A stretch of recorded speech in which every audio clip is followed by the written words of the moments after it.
যতদিন আমি বেঁচে থাকবো ততদিন শুধু আমি না, এটা আমাদের পৃথিবীর বাংলাদেশি সব যত ভাই বোনেরা প্রবাসী আছে তাদের মনেও গেঁথে আছে।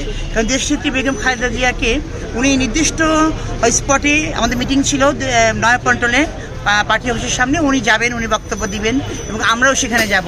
ওনাকে বালুর ট্রাকে আটকিয়ে রাখলেন, হ্যাঁ, এই জন্য ওনাকে বের হতে দিলেন না এদিকে।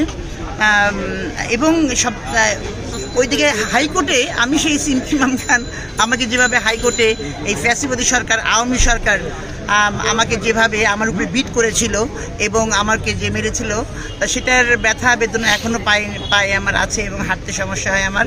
তা অবশ্যই স্মৃতিটা কেন থাকবে না, আর যতদিন বেঁচে থাকবো ওই মার্চ ফর ডেমোক্রেসি, হ্যাঁ, ওই আপনার 29শে ডিসেম্বর 2013, এটা আমি কোনোদিনও ভুলতে পারবো না। আমি সিমকি ম্যাম, আমি স্বপ্নের মধ্যে এখনও চুমকি উঠি আমাকে কিভাবে আমাকে এইভাবে ওরা মেরেছিল।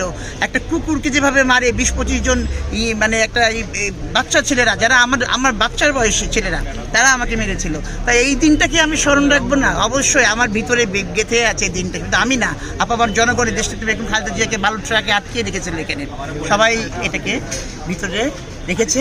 একদিন ইনশাল্লাহ এটার বিচার আল্লাহ সুবহানাহু ওয়া তাআলা করবেন।